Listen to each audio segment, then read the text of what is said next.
قلب الله أيامتي جنبه أيوه صوبحي iyadoo soo hoynaysa awrta khayrka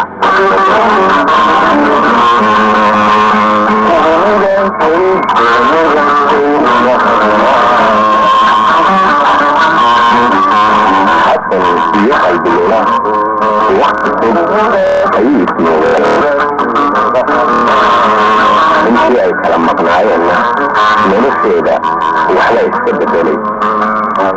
maalintii timaha loo dagay ayay ka soo hadhay xoolihii ay eegi jirtay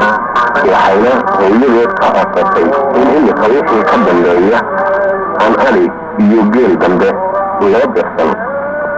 hooyadeed oo ku oratayna arrintaa way ku raacday waana wax dhaqana oo ab iyo isugu soo jiray in kolba inanta reerka u kacda lala sameeyo qadiyada qalbilana hooyadeed waxba kama hakan dadaalkoodu ma yarayn waxqabadkoodana lama qiyaasi karo maxay hararo xariir ah oo isku joog iyo toddobaale ah dabadda uma soo baxeen maxayse keddo caynbacayna duleedka ku dareersheen barqalliba ah xoolihii kala dareereen iyagoo ku heesaya geedba geedka u dheer laga garaaciyey galool muday mulaaxdii allah maxay qalbilula iyo hooyadeed qabyo dareersheen qobton iyo maxay tulid qolqollada u saareen habeen qaayalo wacan caddadiina qabatay qurxiyeen farshaxan dumar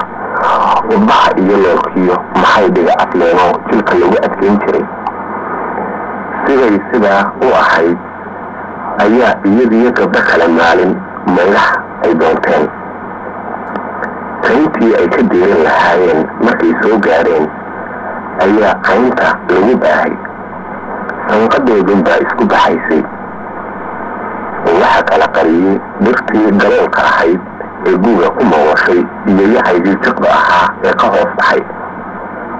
naayaadaheen hadduu liba halkani laga helo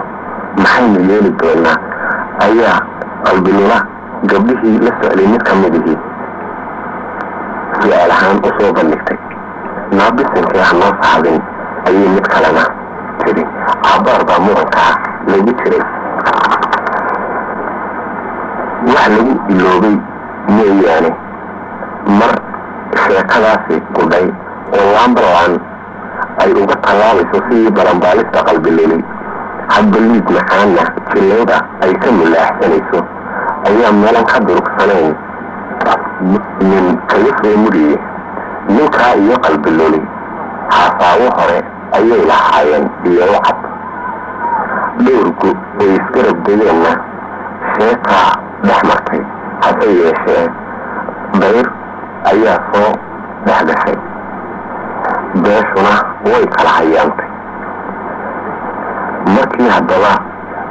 ay isku yimaadeen ayuu sheeko cusub u bilaabay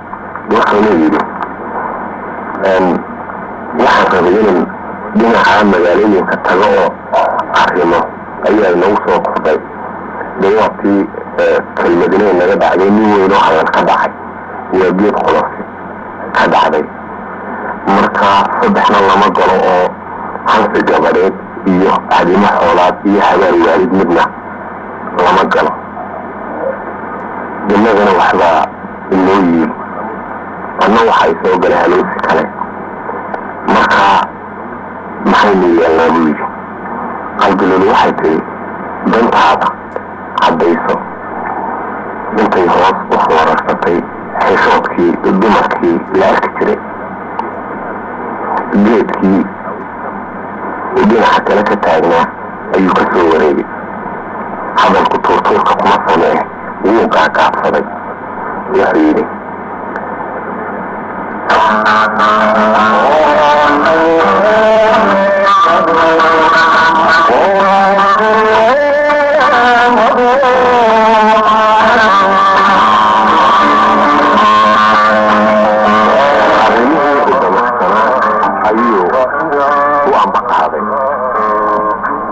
فأولا كدبنا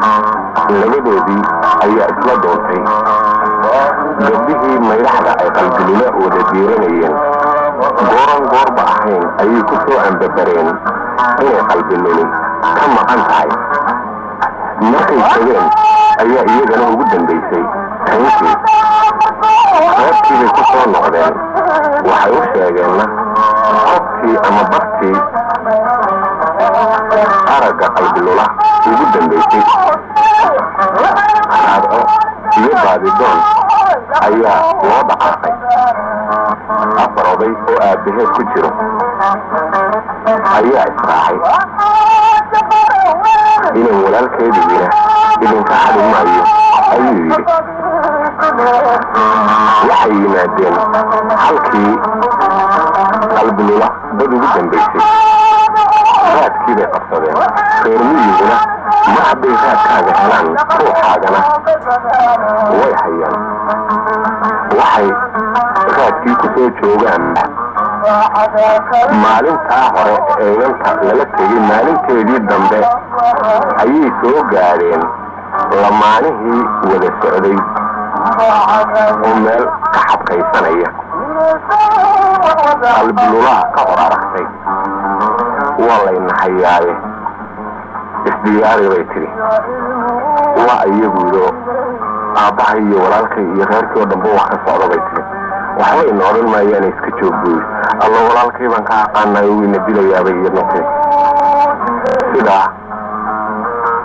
ayaa lagu qabtay oo lagu gaadhay ninkiina kood ku dhaqaajiyaba waa la jebiyey iyadiina waa lala soo noqday maalintaa ayaa qalbulula waalidkeedii ama hooyadeedii iyo aabaheed ay ninku dareen oo yidhaahdeen marba hadday keentay inay iyadu tashato anu talinno nasiib wanaag ninu soo geed fadhiistay ayay sidii dhaqanka wanaagsane soomaaligu ahaa ay u siiyeen xasan arrimaheedii oo dhan ayay la socotaysay wuxuu seexan jiray golo yar oo meel mas'arada ku yaal yaala